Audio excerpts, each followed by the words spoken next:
Welcome to it. We are in for Real Red Reaction, presented to you by your friends at Currency. Chris Schmidt, Elijah Herbal, Connor Clark to come along here shortly. And you look at your friends in Big Red Country, a lot of tension, a lot of heartburn, Elijah, and some smiles finally. 38-17, Nebraska kind of wills itself to a victory as it looked pretty bleak early, tied at halftime at 7 apiece. Nebraska able to jump out with the first few points in the third quarter, and then North Dakota hanging around in a big interception that really was going to tell the tale of this ball game. How would Nebraska respond from an interception that set up North Dakota to tie the ball game at 17 apiece? And then Nebraska did something they haven't done in forever, and that is stand up, respond, and finish it, right? That was the theme this week, was to finish, and Nebraska leaned on their run game and found a way to finish. Plenty of ways to get in touch with us. This is a stream-only broadcast, so to lay it out for you, and we'll get it tweeted out as well, YouTube channel, the ESPN YouTube channel is where you can watch us. Chris Schmidt, Elijah Herbal, Connor Clark, ESPN Lincoln Facebook, ESPN Lincoln Twitter, KFOR Twitter, and yes, also our friends at 96 Kicks. Brennan is in. Oof.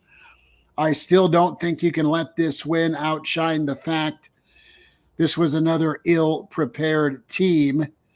Vic chimes in, I'm sorry that as members of the press, you were required to watch that for work. Michelle out in Sydney says, hello from Sydney. Michelle, tip of the cap to you. Hope it's beautiful out way west. Guys, what did you think? I'll start, and I think this was a necessary evil, right? A little bit worse than eating vegetables. A little bit worse than that tough love mom or dad showed you when you really screwed up and maybe they punished you for an extended stay. This was something Nebraska had to go through and find a way out of. Mm-hmm. How are they going to find a way to respond?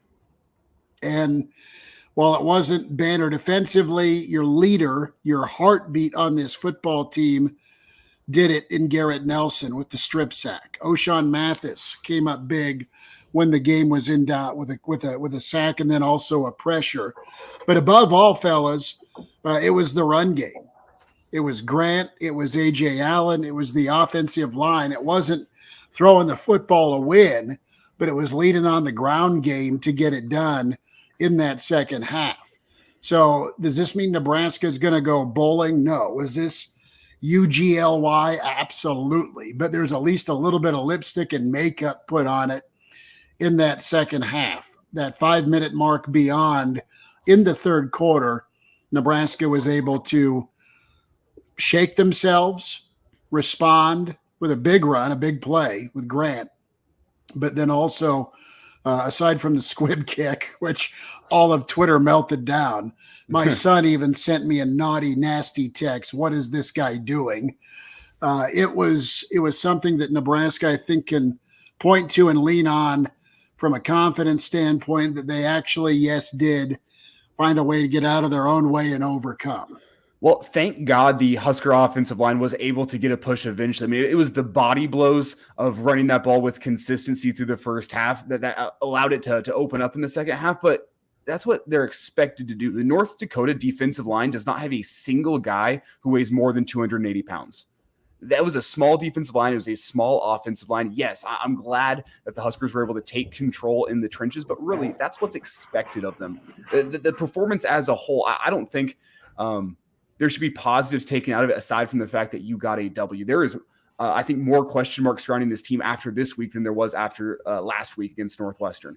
The question marks now are, I mean, the offensive line couldn't protect Casey Thompson. That's why Nebraska was forced to lean on their run game, because Casey was getting just tossed around the entire first half, and they picked it up a little bit in the second half. And maybe the Huskers found an offensive line they can stick with, because there was guys moving in and out of positions and guys coming into the game. I was a little bit confused by the offensive line's performance, considering what they had across them in North Dakota. Guys that, with the size that you have at Nebraska and with how many years now a lot of these guys have had in the strength program, you should be pushing those guys around. They're an FCS opponent. So the positive I can take away from this is, yes, Nebraska, you got the win, but you did it in one of the least convincing ways I can imagine. And the scoreline isn't even fair to North Dakota with the effort they put in there. They deserve to have a closer game than that. And Nebraska, with a 38-17 victory, looks better than they actually were on the field today.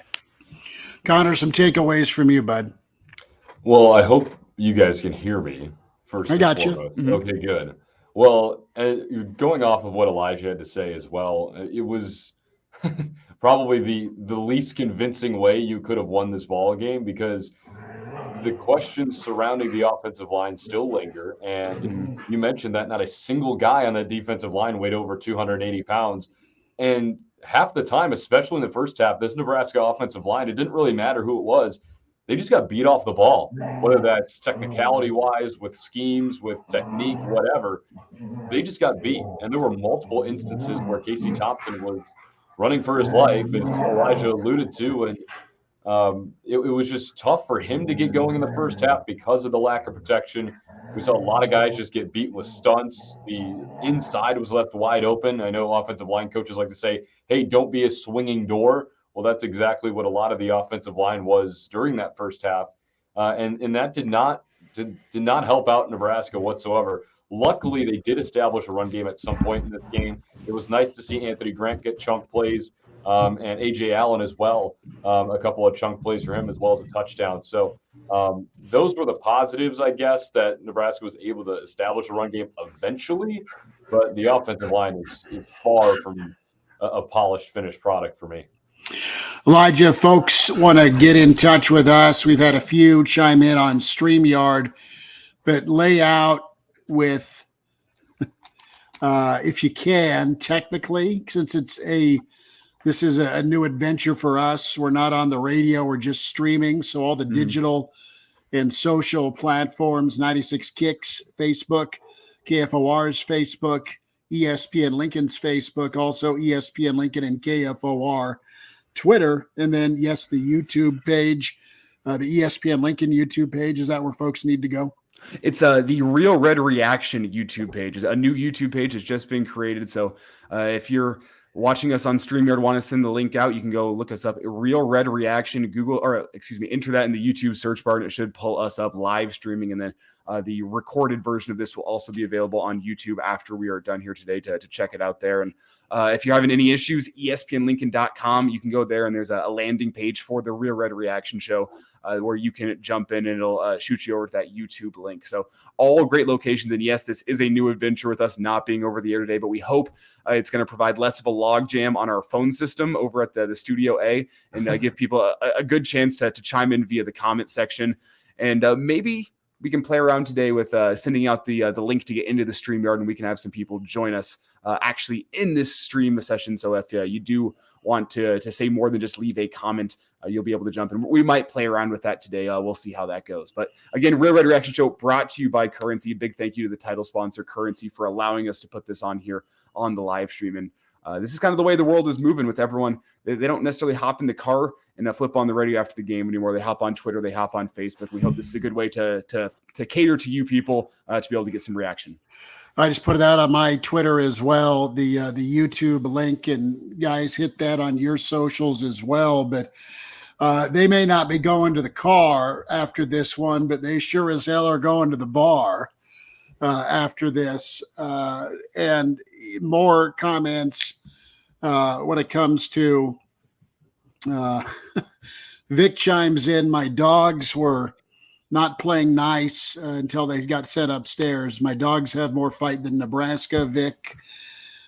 Easy, low-hanging fruit there. Brennan, maybe North Dakota State and Nebraska can switch places so Nebraska can play all FCS teams. But in all seriousness, the running backs ran hard. That was nice to see. And listen, this is a situation where I don't know that you're going to get the same result running the football in Big Ten play that you did against North Dakota. Elijah, you nailed it with the size difference on the lines of scrimmage. There's going to be some monsters in Michigan. There's going to be monsters in Iowa City, Purdue. I mean, go down the list. Just doing the old eyeball test, Nebraska does not look way better, markedly better on the lines of scrimmage than Illinois, than Minnesota, than we'll wait on Iowa because their defense outscored the opponent. So what I see though is a team that needed something good to happen, and a win is a win is a win, right? And I'm not going to exalt Nebraska forward as bowl eligible after this, but it's a step towards that. Scott Frost, in his post-game comments, said we have the ability to be a great team. We're not right now. There's still a chance to keep getting better. Oklahoma is still 2 weeks away. Georgia Southern still a week away. I think you came out of this relatively healthy, and you found a couple of backs. To me, that's the great news. Is while it was curious that Nebraska went away from Grant for a moment, and they went with a different rotation that didn't do anything for them. They came back to Grant, and then they finished it off with A.J. Allen. Mm-hmm. Finding your 1-2 punch was good. Nebraska was better defensively in the second half, and that you'll take to the bank. And again, it's about confidence building and rising to the moment, no matter who it's against. You stop the 7-game losing streak, which is nice. Phillip chimes in. Grant and Allen looked nice. Still have work to do on the line. And I know Nelson's fired up, but I wish Nelson wouldn't celebrate after every tackle. See, and I disagree with that, because this is a defense that I think today within that whole stadium, there was a lack of juice. And I saw that with the defense as well, where they didn't necessarily look fired up to go play North Dakota. North Dakota looked a lot more fired up to go and play them. The energy was squarely in the North Dakota sideline as opposed to the Nebraska sideline. So I don't mind a team captain going out there and being fired up about making a tackle, because that kind of effort and intensity translates to the rest of the team. And if that's how you're going to lead by example as a captain to get some juice within your team, I don't have a problem with it. The real problem I have is the fact that North Dakota outgained you in the first half. They ran out of steam in the second half, and I think Nebraska's defense settled in and got a little bit more comfortable with what North Dakota was going to be doing, but still wasn't a convincing performance in any sense. The positive I take away from the defense is the fact that they did get a couple of sacks today. And when it really did matter, they buckled down pretty well. But I still find it hard to take any real positives away from this game, because I look at that North Dakota team and it didn't look like a good football team based on my eye test. And we said that last week with Northwestern, but this week even more so. You looked at that North Dakota team, and that did not look like a team that, I feel like a Bo Pelini team would have gone and beat that North Dakota team by 45. And I could be wrong. I guess we'll never know, but that's the sense I got of it. So we talked this week on the show, Schmitty and Connor, about how important it was for Nebraska to start that process of eliminating self-doubt within the program on the sideline whenever they're playing a game. And this might have been the one way where you got a 21-point win, and I don't think you eliminate much of that self-doubt within the program based on how that first half went. There's doubts around within the fans, and I don't have a great sense of what's going down in the locker room within the team and within the heads of the guys within the team. But if I was a football player on that team, I would have seen what happened in that first half and gone, well, man, we were lucky to get out of that with a 21-point win, because that thing was hairy a lot of the way through. And that self-doubt, I think, could continue through this week. So you'll take the win. You can't be mad about 1-1. You got it done. At least Nebraska got it done, but was not convincing in any sense of the word. And I was pretty disappointed with what I saw today. Very fair. Very fair. And through 2.5 quarters, same. I was with you. I think the difference is what I was worried about. What would Nebraska's identity be, fellas, when they had to get it done? You can giggle at me. That's fine. I'm just reading Vic's comment in here on Facebook. I'll pull it up here. Chris, please don't mention bowl eligibility in the same sentence as Nebraska. I respect you too much as a journalist. Hey, you're 5 away. You're 5 away, Vic. Better than being six away. Because let's be straight. We all thought, we're like, oh bleep, we've seen this before and it's going to go sideways and they're going to find a way to lose this. When did you feel comfortable? I felt comfortable after Grant took it to the house and they went back ahead. Now, the squib kick, my Lord, you heard it was hilarious. The Big Ten Network mics and not sound mics picked up. I don't know how many people in the stands. What are you doing? I mean, they were screaming. They were furious with the squib kick. And, it was hilarious after Nebraska took the lead. Our old friend Parker Gabriel tweeted the tweet of the night. It was, well, now that you have met him, well, now watch this. I got to look at it verbatim, but it was insinuating now's the time for the onside kick. We're going to start a bingo card or an office pool or something. When's the onside kick coming? Because Nebraska, that was more of a squib, but you get what I'm saying, where you don't kick it deep and make them drive the field on you for the love of God. You try and surprise them, whatever, I guess. But, I felt good about this once Grant took the lead with that long touchdown run. I was like, all right, that might be the knockout shot. Were you guys comfortable ever? At what point did that happen? Was it the Grant run? I mean, obviously that first half couldn't have ended soon enough. I mean, that was just one that was tough to watch. And it got me a little bit nervous. Once Nebraska started off pretty hot in the second half, they go down the field and score right away. I always kind of had the feeling lingering in the back of my mind that, okay, quick turnaround from Ireland. First half, probably not going to be the prettiest thing of all time. And surely it wasn't.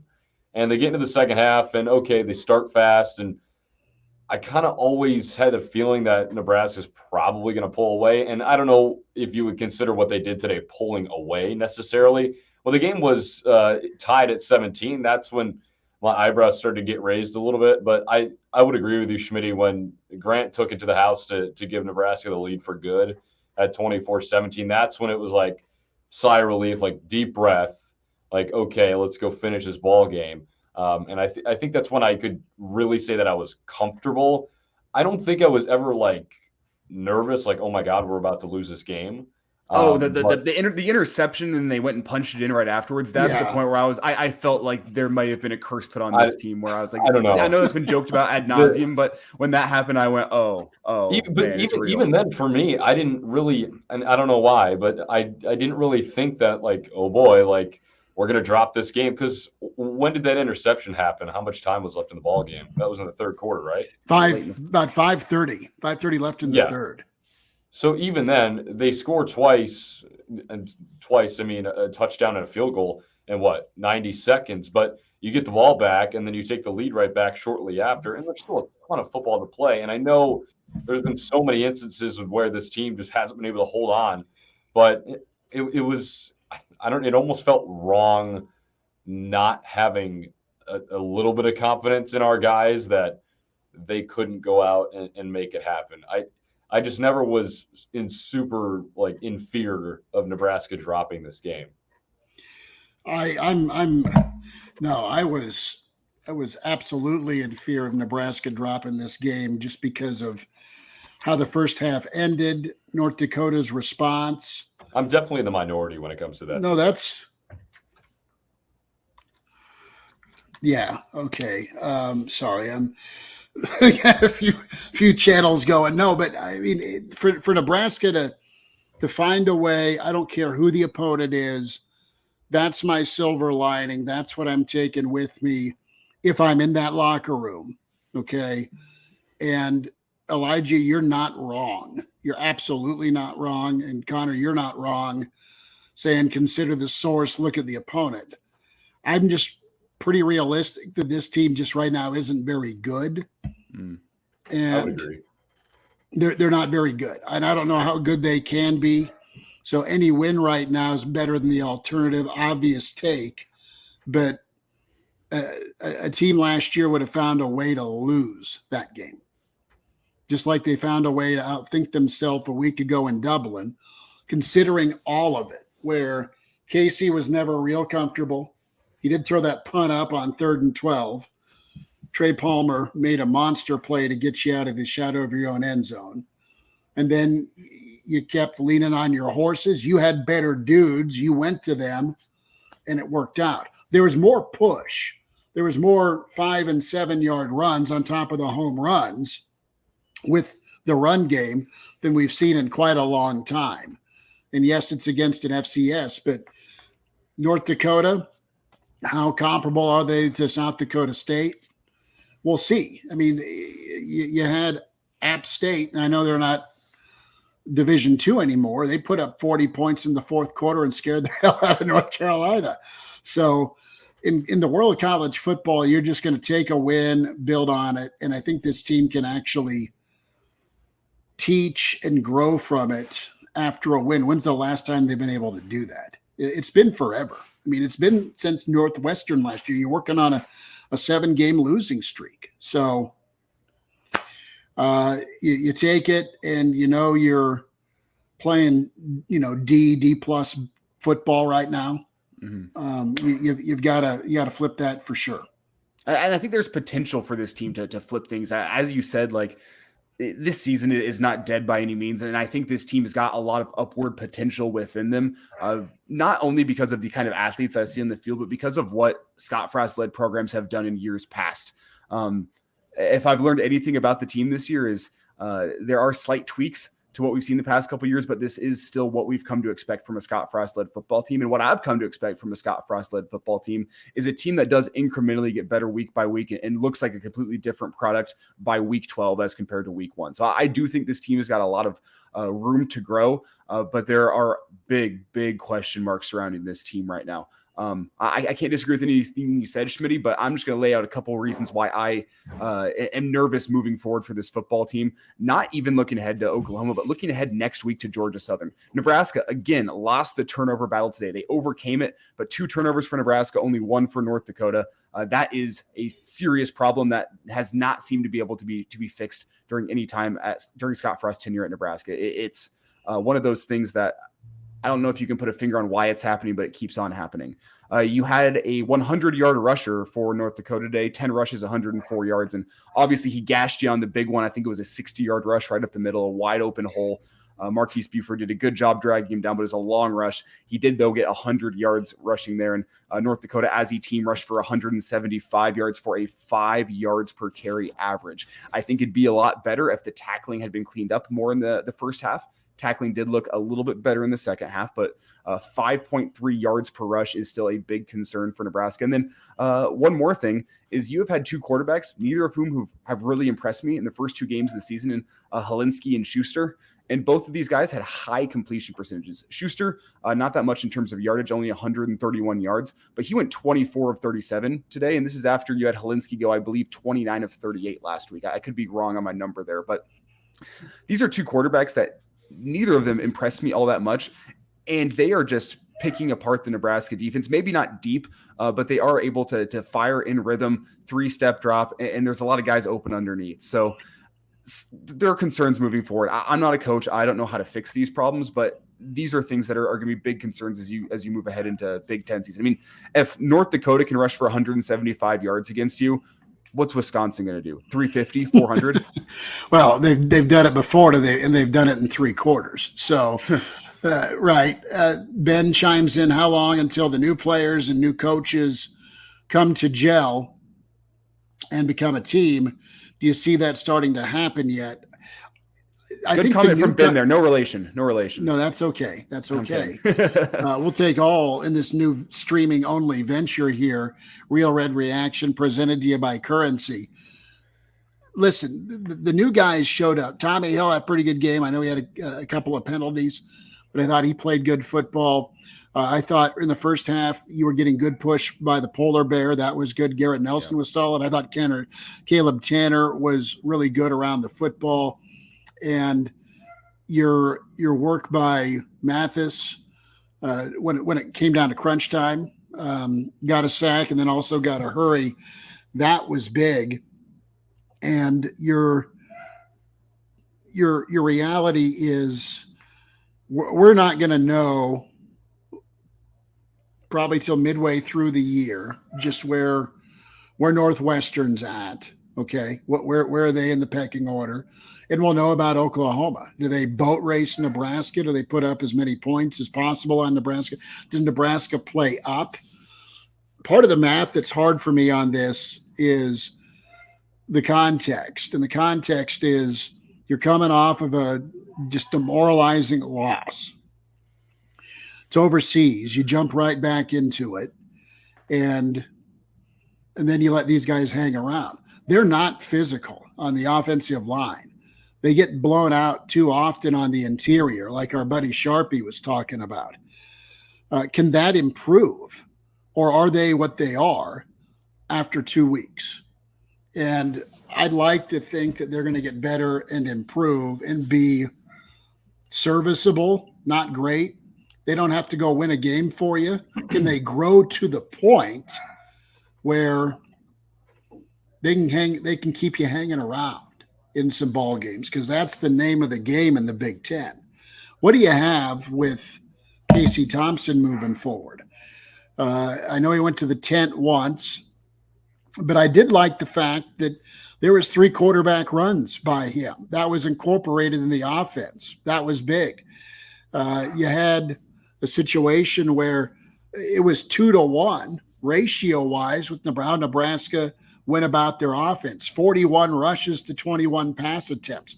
Did we ever think we'd see that in a Whipple offense? Whether it was a directive or not, Nebraska said, we're going to go win this football game running the football. And we got to keep our defense off the field. Hell, I mean, they were on the field for 20 minutes in the first half, guys. Well, yeah, and you mentioned maybe in a couple of weeks Nebraska plays up, at least through 2 games. I think that's the type of team this is going to be. It's one that's going to play up and down to its competition. And again, small sample size. There's still 10 games left in the regular season. But to me, I think that's what type of team this is going to be. And that I could come back to hurt them. I mean, you talk about a Clay Helton-led team next week in Georgia Southern.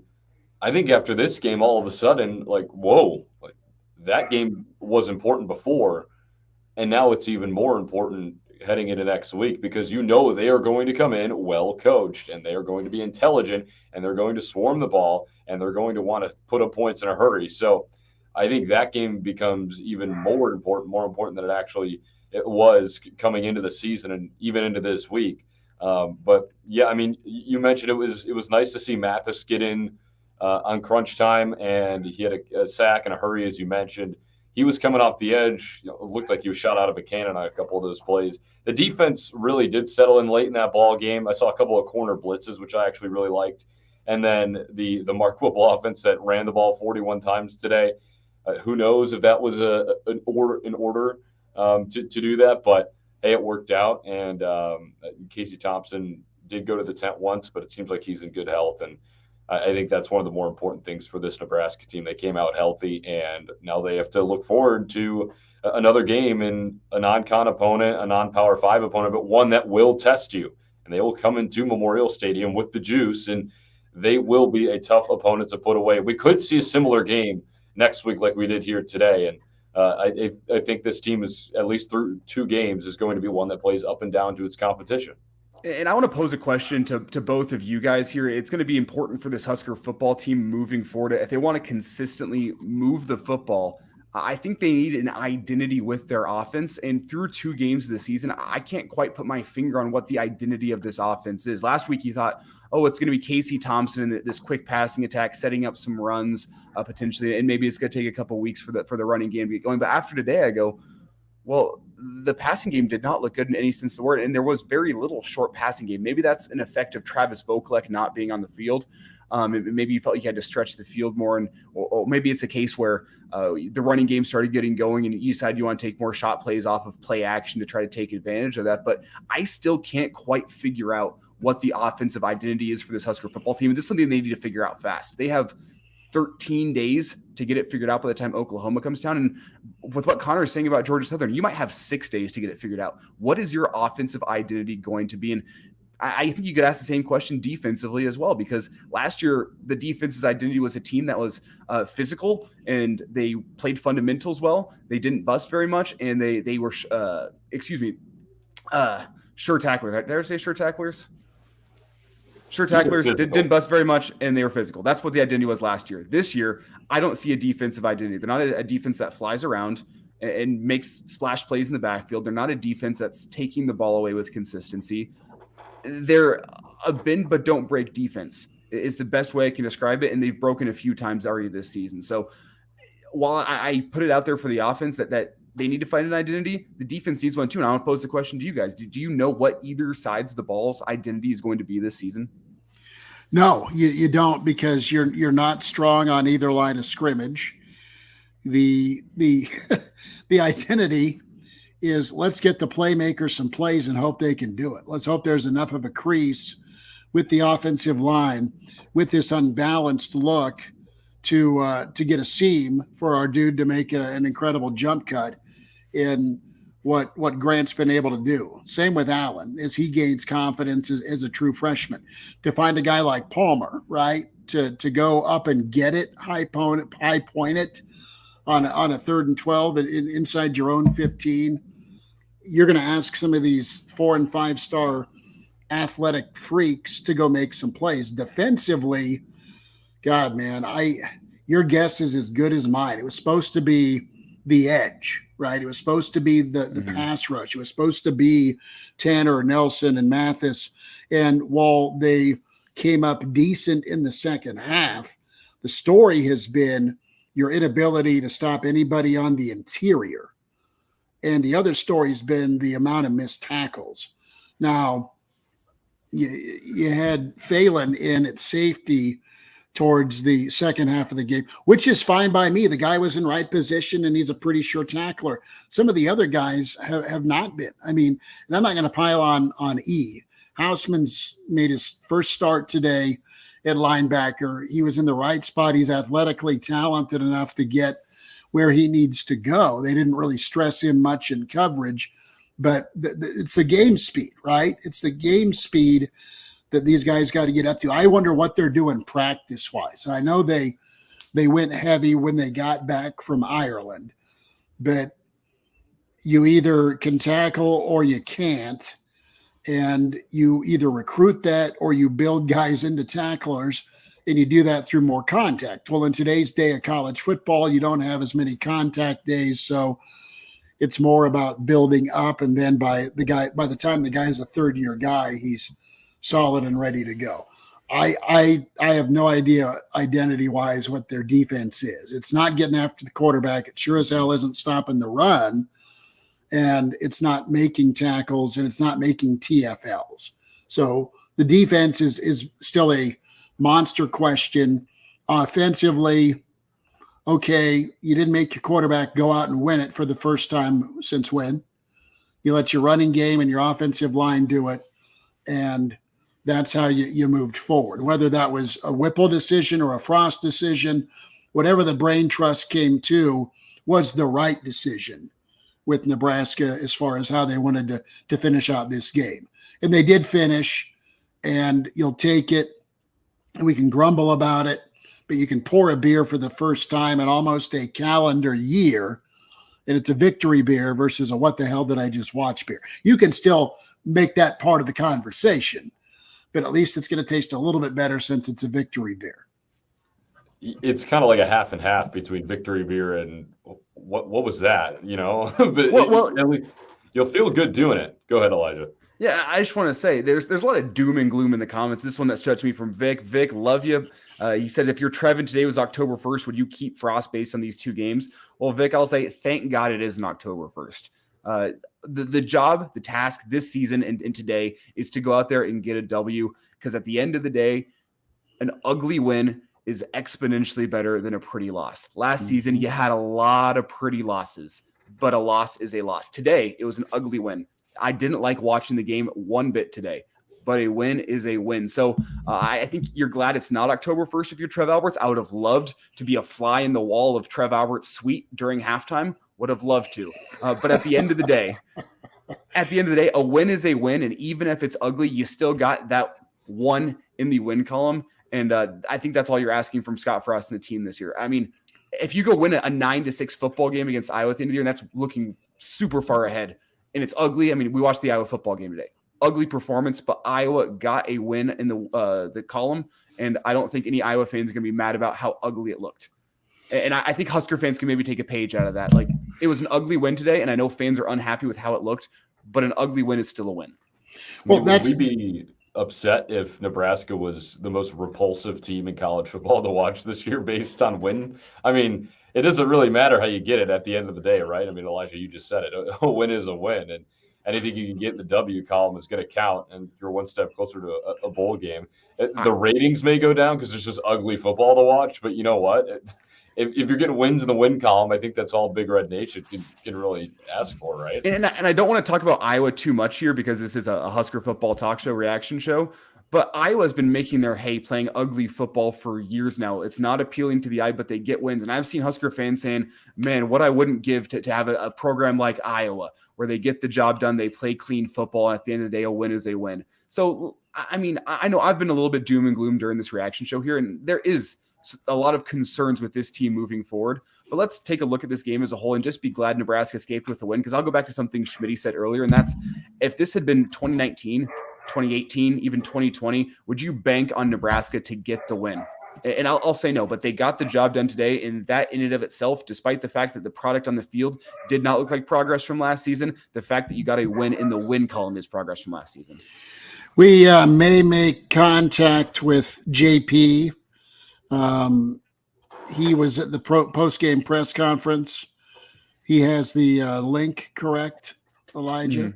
Mm-hmm. Yeah. So he was down there with Scott, and he can kind of give us a bird's eye view and recap of things. We're streaming here a Real Red Reaction show presented to you by Currency, and this is a first-time venture. We'll see if we stick with it. We'll have a handful of our Real Red Reaction shows, of course, on ESPN 1015 and 1480 AM. Oklahoma's next up. But we're trying this because so many folks are card-carrying iPhone or Android or tablet or social media, Twitter. All of that's covered with you here on the Facebook of 96 Kicks, the Facebook and Twitter of KFOR, and the Facebook and Twitter of ESPN Lincoln, and a YouTube channel we want you to follow, subscribe to, and check out Real Red Reaction, the YouTube channel, so you can watch live there.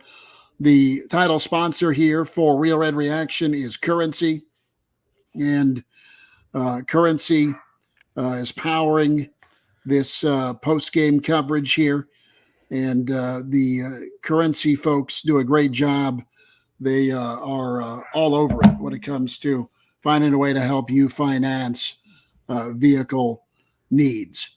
So and, I'll say here, we have Frost audio from JP, who is down at the presser. I have forwarded that to Connor's email, and to get this out on the air today, we can play it through the computer, Connor, if you follow what I'm saying, through the Adobe playback. We can play that. We can take a 10 or so minute break. I'm not sure how long Frost's actually ended up being, but we do have Frost audio if we want to hear the full comments from the coach post-game.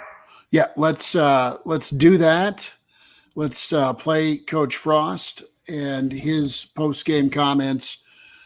And good stuff from Rick Pizzo, our friend with BTN. And not only was Scott's tone on point heading into halftime, right, with it's bad, because I think we all thought we could have used another descriptor, but it was absolutely bad. And you flip it around to the second half performance, and I think guys it ain't time to go out on O Street and act like you just took down Oklahoma or you beat Ohio State, but it is time to exhale a little bit. Do you feel like the fan base exhaled a little bit Do you feel like the fan base, man, it was tense, it was tight, it was gritty, especially after that interception? And then I felt, just watching, a little bit of a sigh of relief once it got to 34 points for the Big Red. I think, okay, this one's in the bag. You're not happy with how they played, but you're happy with the result. I think the best way to put it is you have the exhale for the win, which lasted maybe 30 seconds. And then Husker fans everywhere remembered, oh, wait, we have to play another football game next week too. And I think that nervousness builds right back up, where it was an exhale to a point where you go, yeah, you got the job done today, but it is not an exhale in terms of, yeah, let's go play another football game next week. I don't want to say I'm not looking forward to it, because it's Husker football season, and I look forward to just about it's too early in the season, brother, to be like out. No, I'm definitely not in an out point of view, but I do look at that and I go, I'm not sure my heart can handle another week like watching Husker football. Like, I might have to start getting on some stress relieving meds or something, start taking some Xanax before game. The stress level is high all game. I'm fully clinched, and like, you can unclinch for a second, but then you have to look ahead and go, man, I got to go through this all again next week. Hopefully the Husker football team looks better, so it's a less stressful watching experience from my end. Well, as somebody who was there for the first half of the game, I can certainly tell you it was not a sigh of relief when I left at halftime, because when I walked out of the stadium, I mean, I meant second half, brother, not first half. People are throwing things and setting fires. I thought the stadium was going to be half empty for the second half because of the amount of people outside of the stadium. Now, I don't know really what the policy of getting back in after that is, or whatever. You just need to have your pass with you. I mean, you got to re-entry up until the fourth quarter. You can re-enter. Some of us are going to fake like it's smoke time, right? Everyone starts smoking again outside Memorial Stadium because they need some sort of stress relief. But you'll find that bottle you stashed in the bushes. You're heading across the street to the Champions Club for you and your bro to soak about 4 beers to calm your nerves, or you're going to your friend's tailgate with a red Solo cup to get a decompressor before you head back in. And I think that's what a lot of people were up to. Knuckle another bastard out. I mean, that's what it is. Let's try and hear from Coach Frost. A couple of comments from Anthony Grant. This is from Brady Oltmans. Brady, of course, does a great job with HailVarsity.com following the Nebraska team. And Anthony Grant said he's a lot more comfortable in this second game. And he's trying to be a leader, tries to show A.J. Allen the ropes, how things are going. Mitch Sherman tweeting, there's still some talk here about getting past the season opening loss to Northwestern. Garrett Nelson said he had a lot of work to do emotionally. He talked to several people and singled out Marquise Buford. What has Nelson learned? That one game doesn't define you. So the old adage is this game going to beat you twice? Could last Saturday in Dublin be a situation where it beats Nebraska twice? Well, it sure as heck looked like it for the first half of this one. So don't discount that either. It's not an excuse. It might be part of the reason, but it just comes down to the line of scrimmage, right? Line of scrimmage was much better. Nebraska ran for 2 bills in the second half, which is key. They needed to do it for all 4 quarters. They didn't, but better late than never. Let's try and work on Frost here if we could.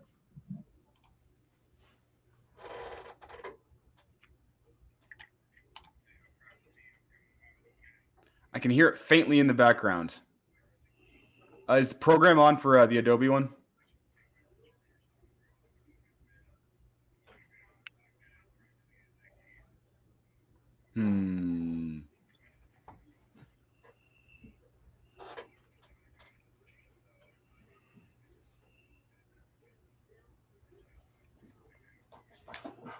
To be determined, maybe.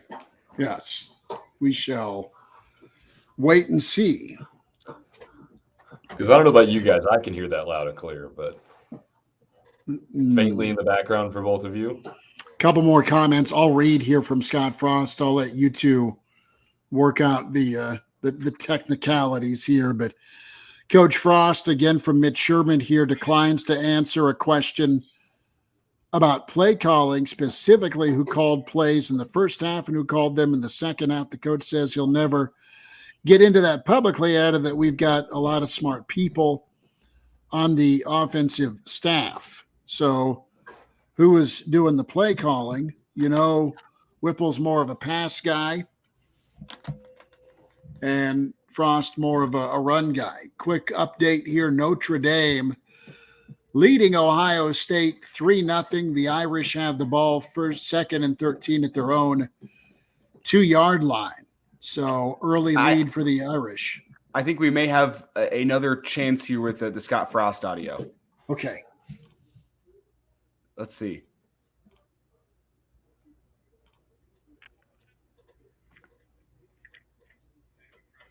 No, it's not. Still not working. Okay. Going to continue working. Working to get this on. No worries.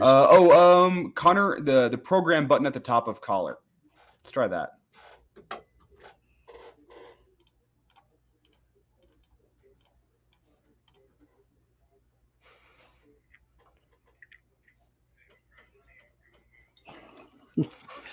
New. So my bladder's been full for about half an hour here, so I was hoping we could get to Frost. But I work in radio; I'm used to it at this point. Why did you sneak away? Oh no, I still got half a cup of coffee in me that I might as well. I mean, like bladders are stretchable, right? Allegedly. So let's dive into the mentality here of this football team, kind of going off of what Garrett Nelson said. Are you guys of the opinion that Nebraska is going to be able to, at least for a week, not hear about a one-score loss? Are you guys of the opinion Nebraska is going to be able to not change the narrative that they're a good football team or even a trustworthy football team, but at least it's not the same old, well, Nebraska self-imploded. Well, Nebraska couldn't hang on. Well, Nebraska has X, Y, and Z happen to them as they lose another one-score game.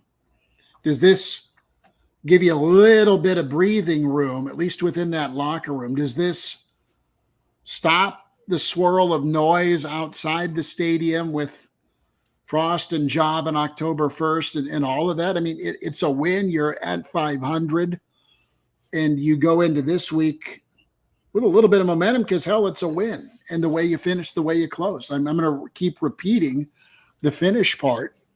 As coaches that are teachers, I mean, that's what you're going to correct on, you're going to lean on, and you're going to move forward with this football team to get them better for night kickoff. Bless you, Schmitty. Did I mute that, or did that come loud and clear? No, you muted it very well. I was very impressed. Your technical savvy over the past month, Schmitty, has just been taking leaps and bounds. I'm quite impressed with you. I can't lie, with that Ireland trip last week, I was a little bit worried about what would go down, but we're making it through. And I mean, the comfort animal sitting right next to you obviously does help too. So I don't know about you guys, but I mean, I need my therapy German. Mm-hmm. Mm-hmm. Well, to answer your question too, Schmitty, I don't know if the discussion outside of the stadium is necessarily put to bed about Scott Frost and job security and whatever, because I think if you asked a fan off the street, they'd probably still be pretty concerned. Now, within the locker room, I think it could be a big step forward for this team, and especially the guys who endured last season as well. But with that being said, odds are you're going to go into a game next week where you are probably going to have to close late in the game again. And just based on what we've seen in the first 2 weeks of the season, you're going to be put in a situation where you're going to have to close the door late in that ball game. How are you going to be able to do that? Are you going to take lessons from what you learned today? And granted, you have to take into account that, Nebraska probably just had better athletes on the field too. But how are you going to take that closing mentality into Oklahoma, into Georgia Southern, and into Big Ten play? And I think if you asked an average fan on the outside, they'd probably still be pretty concerned. They probably give you a less harsh answer of what they would have given you after week 0. But within the locker room, this could be used as momentum. But as of right now, I think they're going to have to do that closing part 2 weeks in a row in order to get 2 wins in a row. Well, I mean, look at whenever this offense finds consistency at all. It's only been in the opening drives of the game and of the second half. It feels like the offense, when it's on their scripted plays, is great. It's a well-oiled machine. But then I can't seem to figure out, is that an issue with play calling? Is it a collaboration between Frost and Whipple where they can collaborate pregame and during halftime and think up some plays and it's awesome, but then as soon as it has to fall to Whipple himself, there's issues? I can't seem to wrap my head around that one, because Mark Whipple is a super experienced play caller. He's got 35 plus years of play calling experience underneath his belt, and you wouldn't think he'd be a guy where his offense would fall off so dramatically after getting off what we would assume to be scripted plays. So that is something I'm struggling to wrap my head around. And I think it's going to be huge in terms of Nebraska's ability to go close a football game. Can they start finding success through like the late third quarter into the fourth quarter?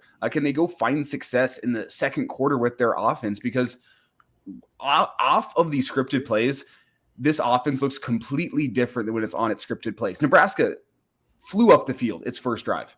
And then first drive after the second half, it flew up the field as well. And then things get nervous because the offense just falls completely out of rhythm. That's the one thing that looks completely different between the first drive of each half and all the ensuing drives after that is rhythm. The offense is in rhythm, and then it isn't. And I can't wrap my head around that.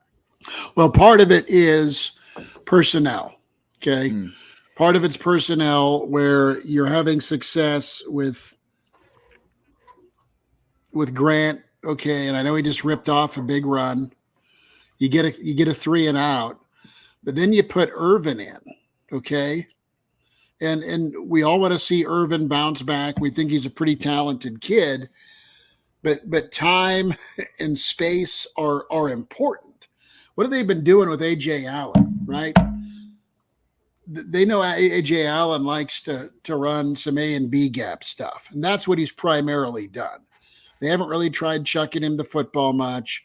Grant, they know, is comfortable catching the football because of his experience at Florida State and then JUCO. And then also they just let him – he looked a little bit way more comfortable with being able to bounce outside, use those jump cuts, start inside and then break it out.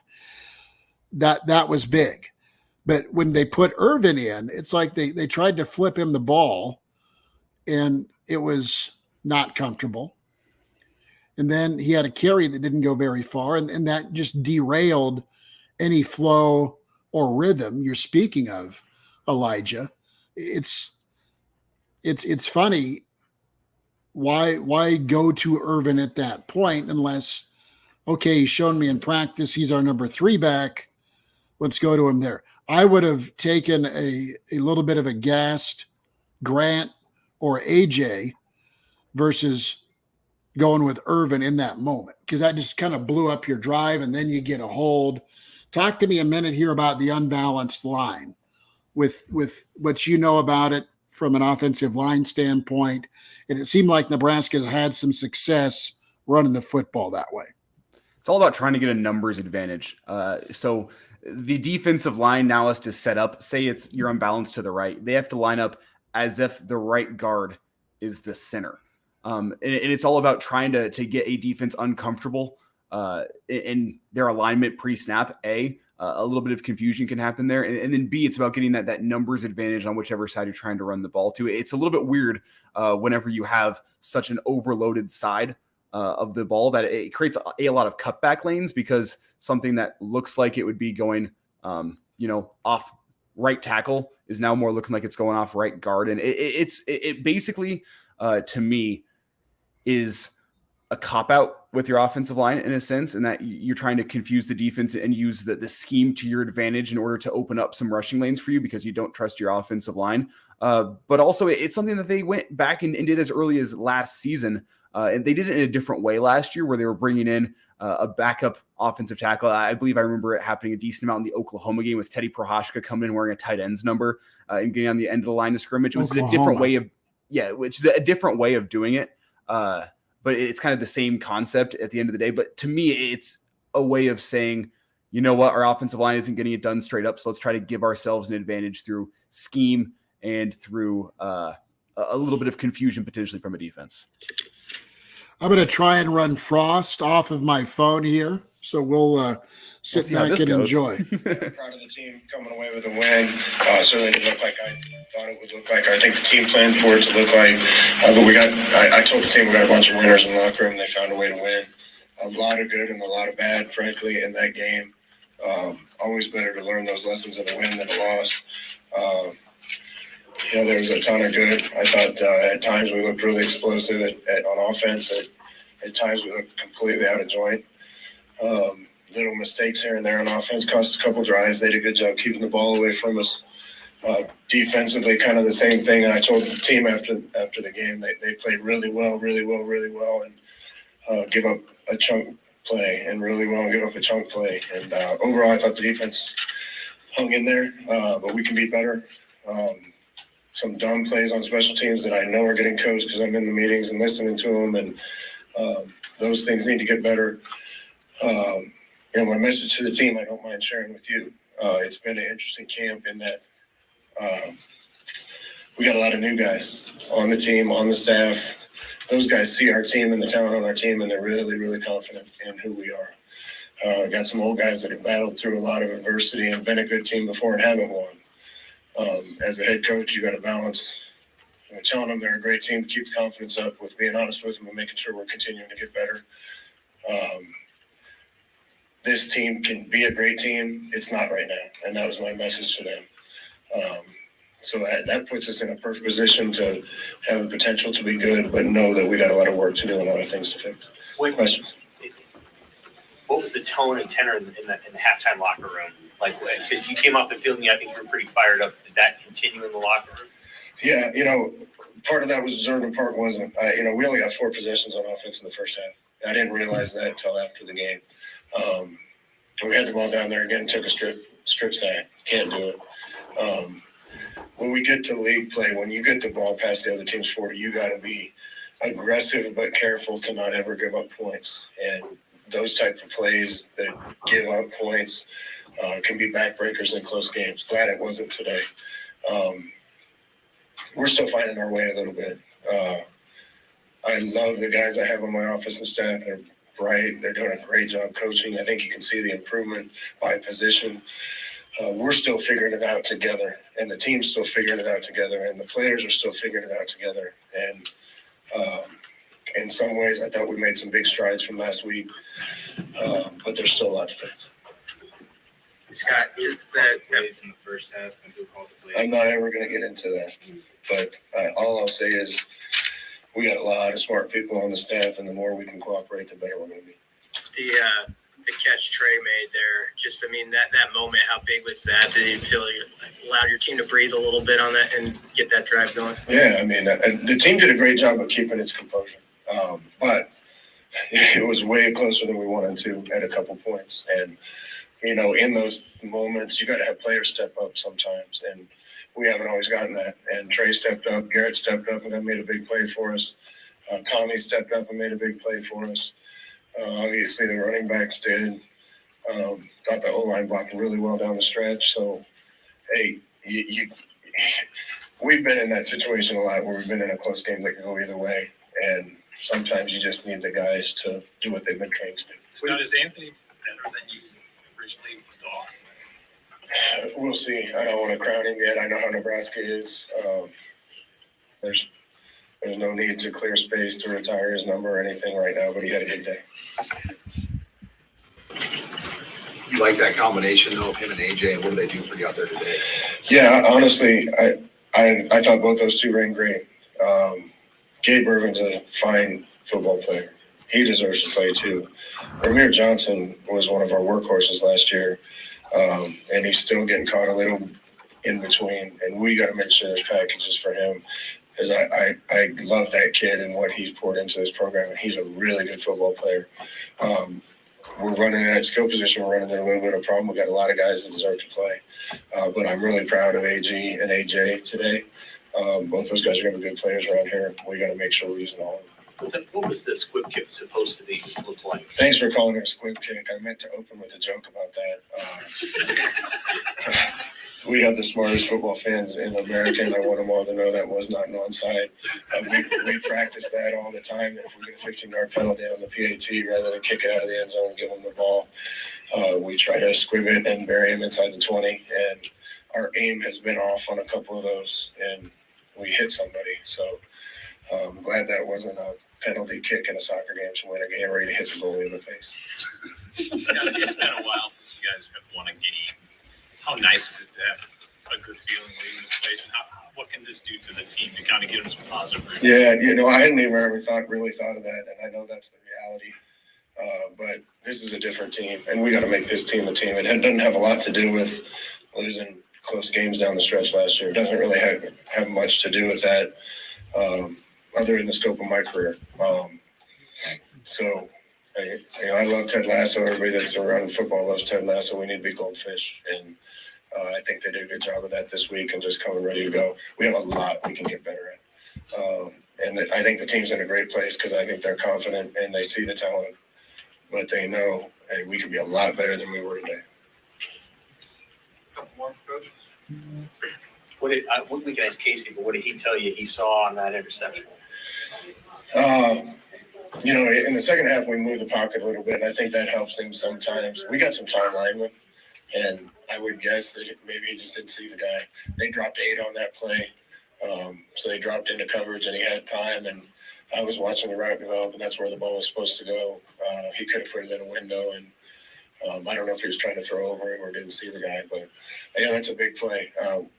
Coach Osborne told us every single week we got to be a more physical team. We got to play better than the other team on special teams. We got to win the turnover battle. We're 0-2 and trying to win the turnover battle, and that's one of the major things that needs to get fixed. I know on Thursday you liked where your team was at, but were you, now that it's over, were you worried about this week and just how it was going to play out? And are you glad to kind of move into a more normal format now? Yeah, the kids still came and gave effort at practice, but you could see that I think the right word is they're just a little off.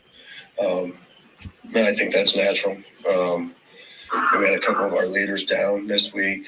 I think we'll get them back real soon. We had some sickness going through the team, so it was just a weird week.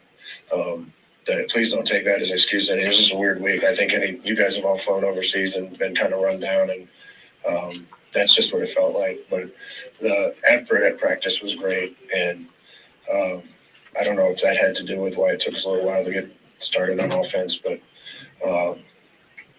we got more of a normal week now, so we'll be back on schedule. A little bit from Scott Frost there. Let's check in with JP from 96 Kicks. He's walking out like a rock star from North Stadium. Like I own the place, right? Yeah, you don't need no earbuds. You got blue sky. I'm in the COVID dungeon. Elijah's hammering coffee like he's sobering up. And Connor just wants a meal. So you were here. What'd you think from the press box? Lay it out. I'm taking this as it's a flat beer, but it's half full. Because it's still beer. I mean, I think when we've got a couple of minutes left from Scott's postgame, we'll get to after your report, JP.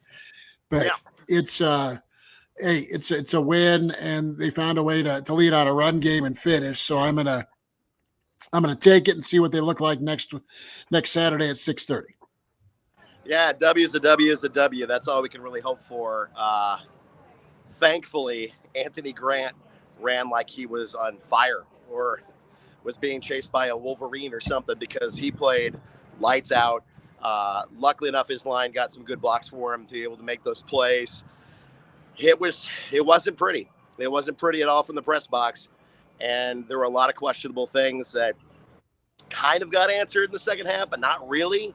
The protection for Casey is a bit rough. And I didn't think North Dakota ran anything too crazy. I mean, they had a couple stunts here and there, but for the most part, it was a pretty straightforward black and white defense to go up against. And our offensive line has struggled, and it's not been great. And luckily enough, Casey, he came in to the presser with ice on his shoulder, ice on his knee. He took plenty of hits, including that chin. It clearly was a targeting call. It hit him right in the chin pad. He said if he didn't have a chin pad on, he probably would have had a broken jaw. So take it what you will. It's a win. Luckily enough, we were able to pour it on a little bit in the second half to give a little bit more room. But we'll see what happens. Did you let Casey know that you're expected to still play with a broken jaw at Nebraska? Yeah, no, I didn't get a chance to say that to him. I probably would have because, I mean, we all know what happened before. And if you don't, then you've been under a rock. But no, I think Casey's a battler. That's the best part about this is he legit was the last guy to come down because he was going through recovery from the game. And he's walking out covered in ice bags. And he's like, I'm ready to go for next week. I'm like, okay, cool. Let's do it. It's an endorsement to your O-line, isn't it, Elijah? Somewhat. Oh, wow. And JP is now a lot more clear and a lot more close up. Oh, no, we're good. We're good. We're good. But the main job of the offensive line, Schmidt, as you said, that's the main thing you can take away is you get back to the locker room and the quarterback's jersey is completely clean. And it's one thing when you're playing on turf. It's easier whenever you're playing on the grass in Ireland to see how good of a job you did as an offensive lineman based on how many grass stains are on that jersey. And I think Casey Thompson's jersey would have had a few more, but maybe in the fourth quarter, maybe about equal with Schuster and Thompson in terms of grass stains on the jersey. The offensive line's got some things to work on, but I do think they picked it up a little bit in the second half. JP, quick turn reaction from folks you've interacted with or who's reached out to you on social media. The take here by many, at least through our different social media channels, and this has been a different experiment from a stream only Real Red reaction, but it's been pretty good. It's great they won, but they looked like garbage. Pretty much just the quick synopsis. What's the fan interaction you've had, or I guess your takeaway from this moving forward? Are you less confident? Are you as confident, or are you more confident moving forward? Well, I mean, just by looking at the boneyard and how quickly it cleared out before halftime, that a lot of what the student body thinks of the game. I noticed a lot of people, friends of mine, that were texting me saying, "I'm done. This is it. I'm walking away." And then all of a sudden, at the fourth quarter, they're cheering and celebrating the win. So I promise I was only going to work. There's a lot of work to still be done. I don't think you bail on it. Let's see what happens with next week, Georgia Southern, and if you can pull out a dominant win over them, that sets things up for a very interesting battle against Oklahoma and a chance to go 3-1. So I really think if they can clean up the mistakes, if the offensive line could get better at their job, and I've noticed some guys who are said to be starting at right tackle are playing right guard, or there's a lot of moving around in the offensive line. I think they just need to get that solidified. And once they do that, people are doing their specific jobs. I don't think we'll have as many questions. I don't think problems. And there is an aspect of that offense going unbalanced with their offensive line a little bit, making things weird. But you did have Brock Bando making way for Henry Lutovsky a couple times, then Brock back in and Lutovsky back in. There's that the offensive line still feels unsettled. But you did mention that the student section just a little bit ago, and we have a fun comment in here from the student section. Got the perfect analogy for this game. After sitting in the East student section, the right side of my face looks like the fourth quarter Nebraska, unblemished. The left side of my face looks like the rest of the game Nebraska. Yep. Completely burnt. And that's a valid point. And I think, God, as a Husker fan, you just hope that this keeps going on the way it's supposed to, and we actually win some more games. We'll wait and see. This team, when Garrett Nelson spoke, I don't know if you guys have played the audio yet from Garrett. We're getting there. Okay. When he speaks, listen to the way he talks about his own self-confidence. I think there's a little bit of like self-doubt, and the confidence is not there for the players. And it took Garrett talking to some other people, and you can tell his confidence is back. And so hopefully that's what we see continuing on. Well, the reality is you've got Garrett and a number of old guard that have been through so many wars, and they've lost way too many battles, but they still keep fighting. The newbies maybe they're coming from a more still a losing program because TCU and Texas have not won like Right. they're used to winning, but they've had their share of wins. I mean, Texas isn't far removed from a 9 or 10 win season. Okay. So the new guys can bring the confidence that maybe can rub off on the old guys. The old guys can show the work ethic and determination, and that's where the mesh needs to happen. Right. Exactly. And I think Because you got a bunch of old guys seeing ghosts, don't you? right. Yeah, they're still chasing the ghosts, unfortunately, and then come away with a loss like they did at Northwestern. Well, not at Northwestern, at Sort of. Ireland versus Northwestern. Is that, oh God, the ghosts are back? And so I think they had to break off the Schneid. They only had 23 offensive plays in the first half. That's like in a quarter what normally people would have. Mm-hmm. So I think once they get rid of the ghosts, they get past their mindset of that, it's going to change a lot of things for them. Well, JP, we'll let you get on with your night, brother. Thanks for giving us the report and checking in, and great coverage post-game, my man. You bet. No problem. Hopefully you guys have a great rest of the show, and let's bring it next week. Absolutely. Good to spend time with JP from 96 Kicks. Appreciate him right outside Memorial Stadium. Mary checks in and love her take. As you can watch us on Real Red Reaction YouTube TV. Mary says a win is a win, but the pit in my stomach is still there. Perfect way to put it. That's exactly Absolutely. how I feel right now. Absolutely. Let's finish up here. We've got a couple more minutes with Frost. What's up? We've got Vic and NASA Ruins fighting in the comment section about whether South Dakota or North Dakota is better this season. Because currently Kansas State leads South Dakota 27-0, and we've got NASA chiming in saying that North Dakota is better than South Dakota because North is higher than South, therefore they are better. Because they're higher. Yeah, they're above. Yeah. As a year-long resident of South Dakota, but frequent bus trips to North Dakota, I had to go to North Dakota in the dead of January and February. Oh, God bless your soul. That's a cold that I'll never, ever get back.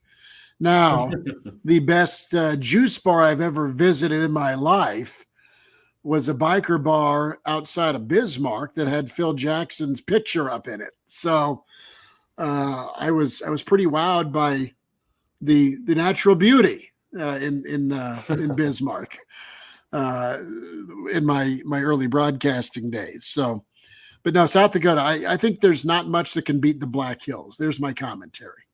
And I like we've just gone to the states as a whole. We've foregone the conclusion on the football teams, which is a good way to go about it because let's be honest, people, this is week 1 and we still don't know all that much about these teams. Preseason predictions outside of like who the top 2 teams in the Power 5 conference are going to be are notoriously inaccurate. So let's not sit here and say, well, this North Dakota team was 3-9 last season. They're going to be bad. It's that same argument as saying, well, Nebraska beat Northwestern by 40 points last season. How are you going to go lose? Teams change year to year. Teams make development year to year. Well, teams not named Nebraska make developments on a year-to-year basis. And that was a stray. That was a little uncalled for. But you get my point. Like, we still don't know all that much about this North Dakota team or the Northwestern team. And that's why you play these non-conference games, to learn more about yourself as a team. And the prognosis from Husker fans and from me is there's a lot to be worked on with this team. But at the end of the day, we still don't have a great idea of we have a good idea of what this team is. We don't have a great idea. You need to start putting yourself up against some more comparable talent in teams that you're going to be facing in a year in, year out basis before you can actually accurately determine what this team is. That's absolutely 1,000% right. I don't think we all think Northwestern's going to be that good. I think they'll maybe scrap for bowl eligibility, maybe. And I think we've all accepted the fact that maybe Kirk Herbstreit was a little premature in crowning Nebraska as his preseason Big Ten West champs. But let's not completely discount the fact that Nebraska still has a bowl game in them because, again, I said this before in the show and I'll say it again. We've seen it time and time again with these Scott Frost-led teams at Nebraska. They look completely different by the end of the season, and they're pretty notorious right now, in my eyes, for giving you some stinker performances early in the season, not having things cleaned up and not being ready to go. And while that could be an indication or an indictment of the coaching staff, I don't think it's reason to say, you know what, this season is a lost cause. And Frost, if this is October 1st, he'd be gone because there's a long season ahead of you and teams can make leaps and bounds throughout the course of the season. Brennan, Schmitty, you and Elijah on a buzz out to spearfish, best part of the Black Hills. Absolutely agree with you, Brennan. I love spearfish. Just been too long since I've been there. And Brennan also makes the point that, listen, it's just the University of South Dakota. Let's not get crazy. Vic calls himself being the bad girlfriend here. Well, this comes from a comment earlier from Vic, which here it is. I got it up on the screen now, saying he's backed Scott Frost staunchly from the beginning. These last 2 games have definitely just given me the bad girlfriend feeling. I've just got to dump her. She's going to break my heart every time. No, you felt like it was teetering at that 5-minute mark, third quarter, fellas, but Nebraska responded. A couple last thoughts from Scott Frost. You see from them at halftime. I mean, it had to be kind of a frustrating game for the offense, only 23 snaps or whatever. What was like the reaction of the players? How do you see them? I give them a lot of credit. I had a great talk with their coach, Coach Schweigert, after the game and before the game. Bubba, what a great guy. And I think he does an unbelievable job with what they have. They're going to have a chance in every game like we do. I think they're really well coached. Our kids did a great job. You probably didn't notice a lot of the gadgets and things because our kids did a great job keeping their eyes and being disciplined and not giving up one of those. We knew we needed to get ahead so they couldn't milk the clock, and we didn't. So we kind of played right into their hands. I don't think they could ask for a better situation than tying at halftime. And luckily we came out and did what we were supposed to do in the third quarter. Otherwise we wouldn't have had very many snaps at all. When you said the game didn't look the way you thought it would, what was the most different from what you anticipated? I hope that we would do what we did in the second half and the first half, and I hope we get some more guys in at the end of the game. I hope we made a fewer dumb plays and give up plays, but the other team practices too, and some of what happened is credit to them. Some of the things are things that we can fix. Thank you. That is Frost. If you guys are good with it, I'm going to grab Garrett Nelson. That sound all right? Yeah. I think did I forward that to you? Or JP already sent it to you? Okay. Yep, I got it. So we've got Garrett Nelson here, his post-game audio. This is Real Red Reaction presented to you by Currency. And it's a new venture, streaming only, the YouTube channel on ESPN Lincoln. The YouTube channel can watch and comment there. This will be reposted for you, but we're trying it live via the stream, so it's easier for you to access on your phones or tablets. With the more mobile part, you have the ability to watch and listen.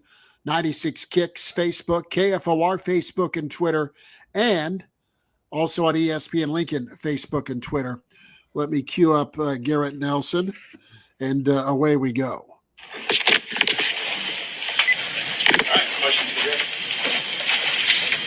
How good is that?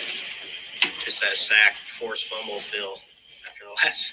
They always feel good. I love that's my job. So when I finally hunt down QB and get the ball out and help my team, it's kind of the epitome of what our position is supposed to do. So it's good. What did you want to get across the guys at halftime? You know, they had that 7-minute drive right before the break. What did you want to do as a leader? Just everybody needs to take a deep breath. You know what I'm saying? We don't need to panic. Just keep doing our job. I was talking to some people last week with Northwestern. They were saying, you were trying to go out there and win the game. You need to make the plays that you're trained to do to help us win the game. There's a difference. And I didn't want anybody. I wanted people to learn from my mistake. So I was telling my guys, we don't need to panic. We need to breathe. We need to keep doing our job. There's nothing that we need to change. Keep running. Keep doing what we need to do in the sense of running the ball. Be physical. There's nothing. That's how you win football games. So just to mess with those guys, keep them calm. Don't panic. Keep doing our job. Make the plays when they come to you. There was kind of a similar rhythm to last week in that you guys got ahead by a couple scores in the third quarter and then gave it back. And then there was kind of going to be that time when somebody was going to take control. Mm-hmm. Did you guys notice that on the sidelines? Did you see a different reaction this week than last? there's rhythms of the game. Obviously, you can tell which momentum shifts and who makes plays and stuff like that. But in the sense of like identical to last week, no. We know situational football in the sense of, if they get a turnover, we have to go put out the fire to get the momentum back on our side and help the offense out. We get a strip sack fumble, the offense knows they have to go out and score to keep that momentum going. With the back and forth as a team, new staff, young players, new players, just understanding that type of football and how to take over that game, not just winning, but taking over those situations, with the rhythm of the game and just making our own rhythm, how we operate as a team. That's kind of our next step as leaders, is understanding those situations and how to talk to those guys and what's important during this time of the game or situation of the game. How was the week of practice, and how was your confidence impacted by that opening loss?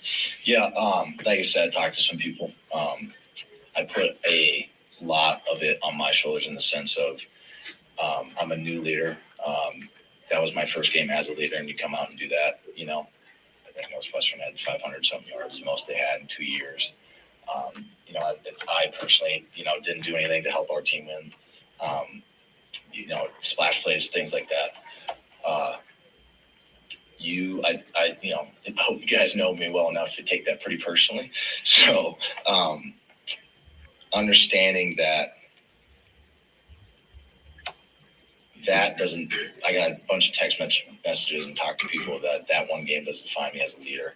That one game doesn't define this team as a team. That one play, that game doesn't define me as a player. And that was really hard to work past that because, obviously, work really hard and, all the, going to be great and all that stuff. And, just kind of understanding. And that's what Coach Dawson told me, make the plays that come to you to help us win the game. Don't try to go and win the game.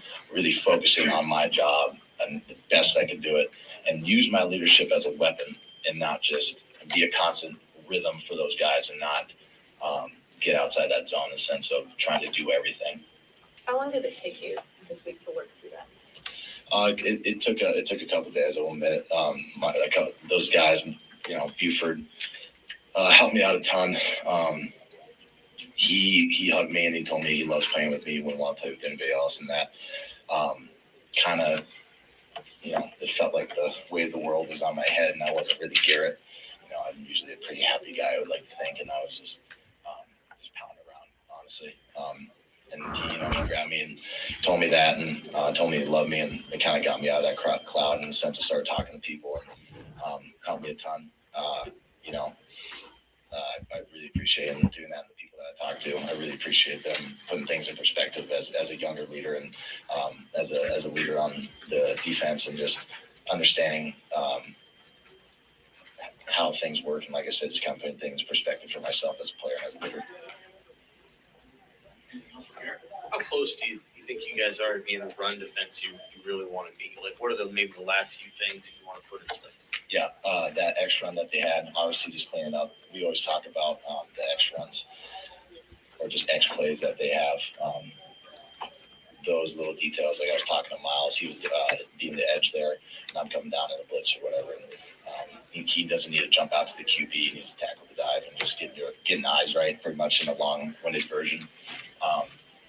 Being a great defense, being the lead defense, you don't let those X plays happen. You just keep, like I said, that consistent rhythm, going out there making stops, only giving them, 1 or 2 first downs, giving the ball back, doing your job, and just telling your players that. Just those things that we clean up. Like I said, new defense, new guys, different pieces. You know what I'm saying? Figuring out how to play with each other, and when you're on the field, how to make those plays to do your job. Sean, first sack for him. He was a Husker. How happy are you? I'm so proud of him. Hopefully he shares it with me. I touched him too. It was great. I was really proud of him, man. He did awesome. That's, like I said, that's our job. We got to go do that. So gave him a big hug, told him I love him. I know it's the other side of the ball, but were you taking some stock of what Anthony was doing out there? And I assume you see that quite a bit. Yeah, he's the happiest guy probably in the world. He always smiles. He has the biggest, goofiest smile on his face, and I hug him and tell him I love him all the time. He's so happy to see me, and I'm happy to see him. So, that guy's incredible at football. So keep doing that. I think we'll be pretty solid. All right. Appreciate it, guys. Thank you. Garrett Nelson there, and pretty honest take, as you'd expect from Garrett. And you could just sense the pressure last week, fellas, with a lot of the guys on the team. And we didn't know how they'd react. Well, the reaction was, it was sluggish, it was tight, it was tough. Forgive me, I'm snotting up here. COVID. But no, it was a better, different tenor of a fourth quarter. That's what I remember. We got about 5 minutes, and we'll wrap this up. Unless you guys got another hour in you. Yeah, we'll see. I guess we'll see where this conversation goes. But I'll say I didn't feel a game start to finish that was completely devoid of that self-doubt within the players' minds. And that is something that maybe this team will work towards. I've talked about the development that can happen within this team. And that's the number one thing I think of is confidence. And this team has just played for years with that sense. I mean, it's weird when you can see it from the TV, where you can see self-doubt springing up from these players just from body language and their effort on the field. And while that was there at times, I think to the defense's performance right at the end of the first half, and we didn't even get into Scott Frost's interesting usage of timeouts before the end of the first half. And I think that's been swept under the rug a little bit because Nebraska did in fact get the win, and that's part of the ugly, and the term ugly win. No, you have some Festivus moments, and that's okay. You have that's a creative way of putting it. You have some public grievance here. And brother, lay him out there, and we can chat about him, and then we'll all say goodnight, unless you want to keep on trucking. I'm good with whatever. I got 2 dogs that I finally tranked out, and it's all peaceful down here. But you have timeout usage, you have some play calls, I have some personnel decisions with when you put in Irvin after you had Grant lathered up, or Allen was your secondary primary ball carrier. I was always all about getting my 8 minutes in YMCA basketball because it was mandated, but I sure as hell didn't earn them. Okay. You know, where everybody gets to play, that ain't this level, and you got to stick with what has been working for you. And Frost touched on Ramir and Irvin. I mean, you say publicly that those guys need to play, but when we haven't seen Ramir, so we don't know. But I know that Irvin is a guy that I think has a lot of talent. But right now, I know who I'm trusting carrying the ball, and it's Grant and it's AJ. And that's true, but just with the coaching decisions as a whole, it almost feels like the coaches are feeling the pressure of the moment a lot. It feels like they're pressing, and that's kind of what I felt with the decisions to take those timeouts before the end of the half. It feels like a coaching staff that's pressing and is trying to insert themselves into the game, and that might be the indictment of Scott Frost's tenure here as a whole. Indictment might not be the right word, but it's been an issue. Is he always feels like he's inserting himself into the game in some sense. And I don't think you necessarily get that from some of the best coaches in the game. They're putting their team in a position to win, but they're not necessarily inserting themselves. And when Scott Frost does that, it almost feels like it's because he's doing it to press the luck and to try to force some momentum within his team. And I saw at the end of the half where you're calling timeouts because if your defense can get a stop, and then you can go quickly get into field goal range, kick a field goal. 10-0 looks a lot different than 7-0, even though it's only 3 points. It still kind of gives you that momentum going into halftime. And I think about that last week too with the onside kick. You're trying to press by kicking the onside kick and forcing your team to get some momentum as opposed to letting them generate it on their own. And that's one of the things that maybe it's immaturity as a head coach. Maybe it's a guy who, through his experiences, I mean, Oregon was always an aggressive team in that sense. UCF, he did it that one season whenever they went 12-0 and they found success that way. But maybe it's something that just doesn't work in the Big Ten. But there does seem to be just this forced nature from some coaching staff decisions that make you wonder why they're doing these things. And to me, it comes down to, I think it's a coaching staff trying to insert themselves and give their team a boost as opposed to letting their team build momentum the natural way, the way that works for everyone else in the country. Yeah, I think that the coaching staff at points will try and integrate themselves into the game too much. And obviously they're a part of the game. They're part of the game plan. They're the ones who put it together. They call the plays. The players are supposed to execute them. But to your point, Elijah, you can't force momentum as a head coach. You have to let your players form it themselves. And I think we saw a little bit of that today, especially late in the game when the defense started to step up. You get the Mathis sack and you get another score and the big run from Grant. I think that's a big one where those two plays create momentum by the players, and the coaches aren't integrating themselves too much into the game.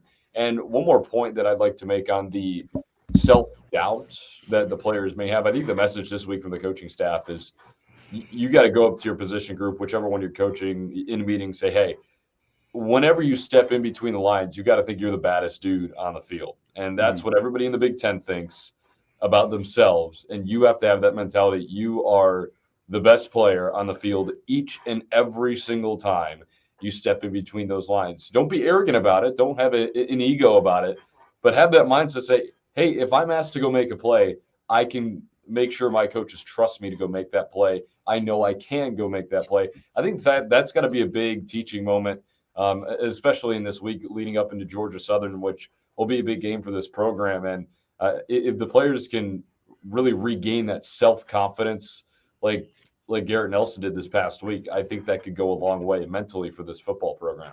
And it almost feels like a seesaw of trust with this coaching staff, where they go from trusting the team too much to trusting them not enough, where it doesn't feel like they're down the middle in terms of trust with this team. And that's what makes me think this coaching staff still doesn't have a great notion of what this team is. Because you go back to last week with the onside kick and you go, well, that stinks of the coaching staff not trusting the team, not trusting the defense to go make some stops, not trusting the offense to go put together some long drives. So you're going for this onside kick to push your luck.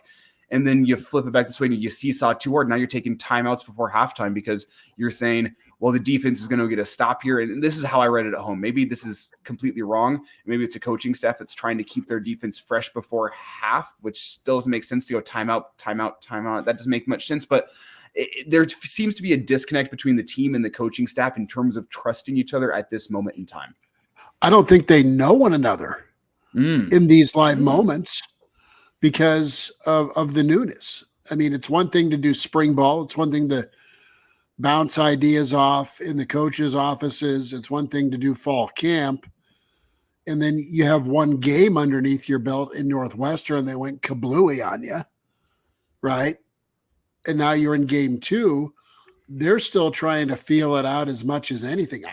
My humble opinion there. I think that's it. I think there's just a whole bunch of uncertainty. It's not the good old days where, well, Milton and Dan Young will get the O-line figured out. Charlie's going to get the defense locked and loaded.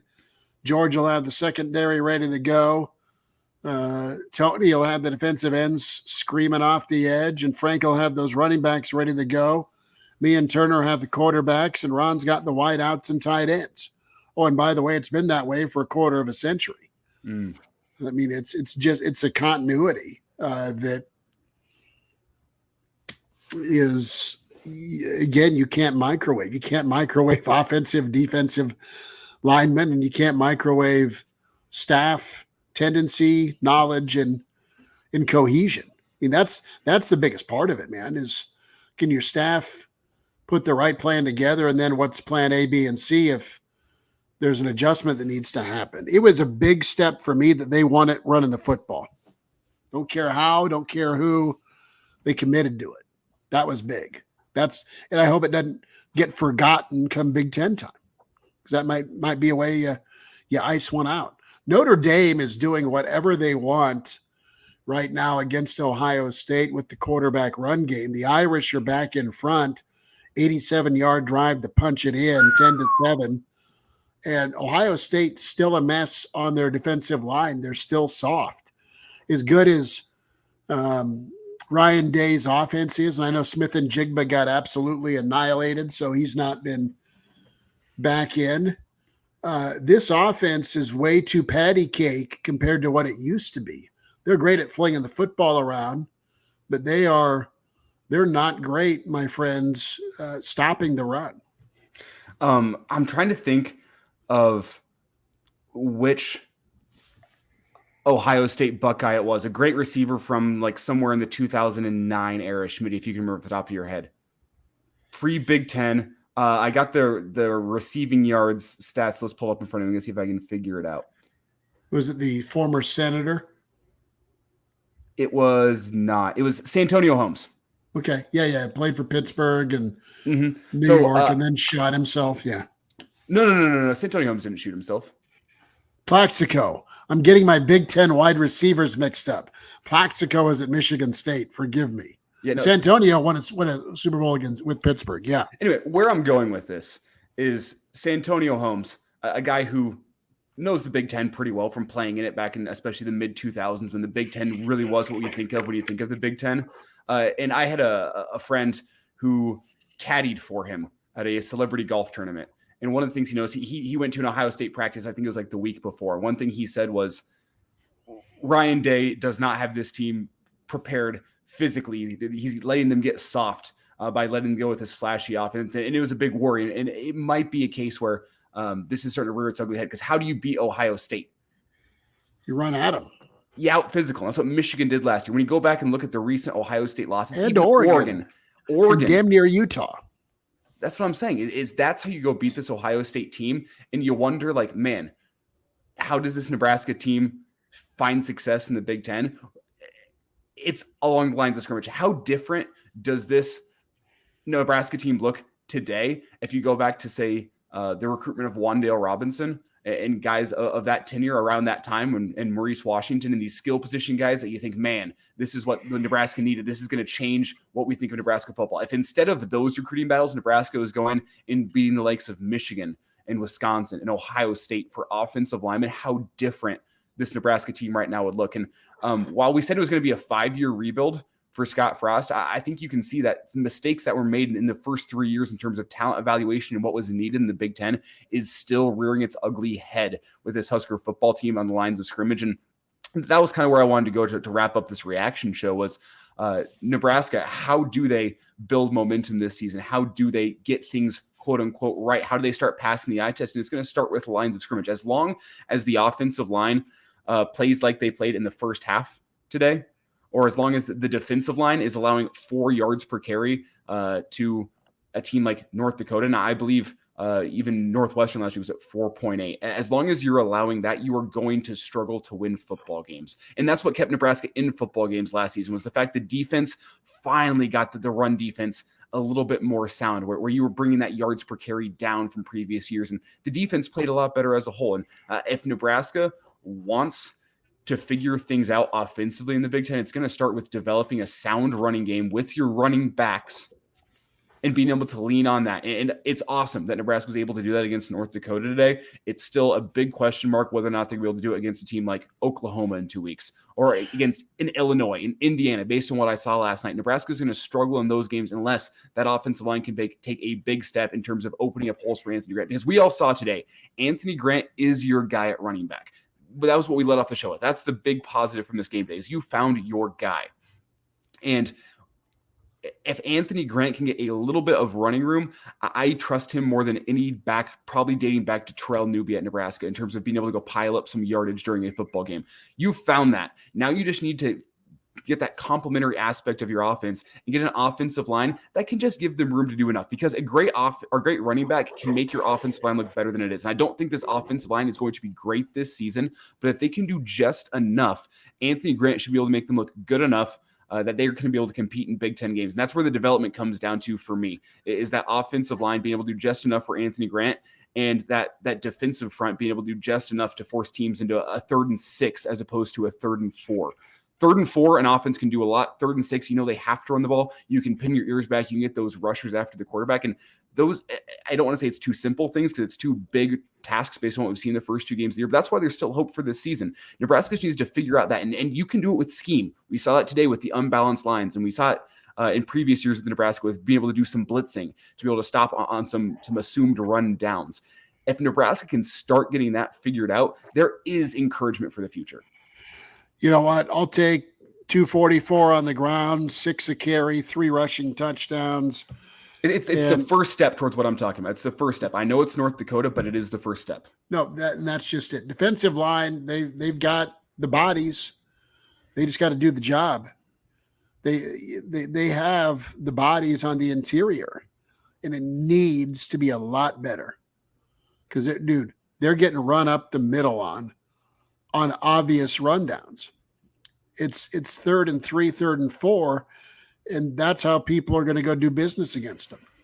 And it's going to get a lot worse with Illinois. It's going to get a lot worse with, dare I say, Wisconsin. Oklahoma's going to want to run the heck out of the football.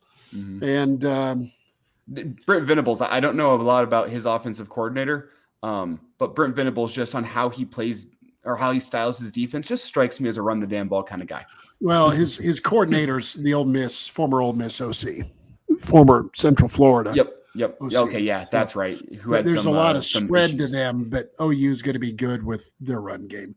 Fellas, that'll wrap. We're just in front of 8, unless you got 5 more minutes in you for Casey Thompson. We can. Oh wait, we don't have a show. I was gonna say we could save that for the Hail Varsity show on Monday, but we don't have a show on Monday. So no, we don't. Weekend. Let's play Casey here, and then we'll get out and wish you a fare thee well. And here is Casey Thompson. Questions? How you feeling physically, Casey? I took a lot of hits. Just sore, but I feel good. I actually was struggling this week with a little cold or some type of little sickness. So throughout the week. So today I woke up on game day and it kind of all went away. When the game starts, you feel fine. So I felt good during the game, but like I said, I'm definitely sore right after. So I'll be sore tomorrow. Those option plays you guys ran, how much do you guys work on that? Is that something that you guys? We practice that every day. I mean, that's Coach Frost. He's very big on running the zone read option. So sometimes we call it, and the defense end goes upfield, so they give us a give look. Sometimes I hand it off. As you guys have seen, sometimes I pull it. Sometimes we call it, and it's meant to look like it's an option, but it's really not. It's just a straight handoff. So we work on it every day. That's something that we take pride in on our offense in the run game for sure. Did you take one hit kind of high at the goal line? Yeah, I took a hit right to my chin. I thought it should have been targeting for sure. He literally hit me right on my chin strap. So good thing I had the chin strap, or if I would have had broken jaw. But yeah, my jaw and my chin sore right now. I thought it was going to be a targeting call. They overturned it. But yeah, I took a hit to the jaw for sure on that. Hey, can you go through that play, 3rd and 14 on the touchdown drive that put you up by 2 scores? You found Trey down the field, and he seemed to really kind of go up and get that one. Yeah, I was very happy and glad that Trey went up and got that ball. We both said that we owe each other from the last game because he had a couple of drops. I missed him a couple of times. So he really went up in the air and attacked the ball at its highest point. That was a really good play. And that ended up extending our drive. So that was a big play that he had. I mean, that was coming off of 1st and 2nd down where I took a couple of hits. And like I said, the targeting call that they overturned. But it was really good to see Trey go up and get that ball. And he's been working hard at practice and after practice, getting some extra catches in and get on the jug machine. So that was a big play for us. And we ended up going down and score, which ended up, putting the game away. So that was a big play on 3rd and 14. How big was that drive to start the second half? Because I imagine it was a frustrating first half when you only get 23 snaps. Yeah, I was going to say we only had 23 plays, 4 possessions in the first half. 2 of the 4 possessions we should have scored, and we had 1 touchdown, 1 missed field goal. So, I mean, 23 plays is like a first quarter. That was a half for us. So we didn't. I think our time of possession was like 9 minutes or something at that time. And North Dakota had the ball almost 20 minutes or 20-plus minutes. So they literally doubled our possession almost the whole game and almost had more plays than us. So honestly, for us to even be tie game and ahead, we were just trying to stay positive in halftime. And, like I said, a better opponent, if they have the ball more plays and they have more time possession, they probably would have been up on us. So we just tried to stay positive at halftime, and then we knew we were getting the ball coming out in the second half, and we marched right down the field. I think it was like a minute 53 or 2-minute drive, something like that. So it was a big drive for us. Grant running the ball like that, what does that do for you? Yeah, I mean, if we can run the ball like that all season, any of our running backs, if we can stay ahead of the chains and get a run game going. We rushed over 200 yards today, which is really good. threw for 193 yards. So we try to stay balanced. And that's the best way to play, because you get clock management, control the clock, also get a lot of first downs and you get the defense tired. So help out the defense a little bit as well. But I thought AG ran the ball really well today, made some big-time cuts. And my favorite play was when he scored that long touchdown. He started off inside and then he bounced it all the way outside. And that kind of turned on the Jets a little bit. So it was really good to see that. Frost said he told you guys this can be a great team. It's not yet. Mm-hmm. What do you see as sort of those ingredients that need to come together still now in the weeks ahead? We're still getting to work together. This is a team with like 30 new players. Between freshman transfers, half of staff and new coaches, still rotating guys on offense, new starters on defense, new starters on special teams. So, it's good for us to get the win today, but I definitely think that practice is one thing, but working together in the game is a whole different thing, right? It's going to battle, going to wars with guys who you find out who you can trust and lean on. And, I think that on offense, AG stepped up 2 weeks in a row. Really like where he's at. Marcus, Trey, Omar came back today and had some big plays. Alante Brown's made some big plays. And last week it was funny. Isaiah Garcia went up and made that first touchdown catch. I didn't even know he was in the game. I thought it was Alante. Honestly, I was looking at the defense, and then after the play, I saw Isaiah was celebrating. I was like, I didn't even know he was in the game. So that was my first time ever throwing a deep pass like that where he went up and got it. And thinking about that was in our first game. I practiced the receivers rotate stuff, but we just, for whatever reason, we never called that play, and I've never thrown in that pass.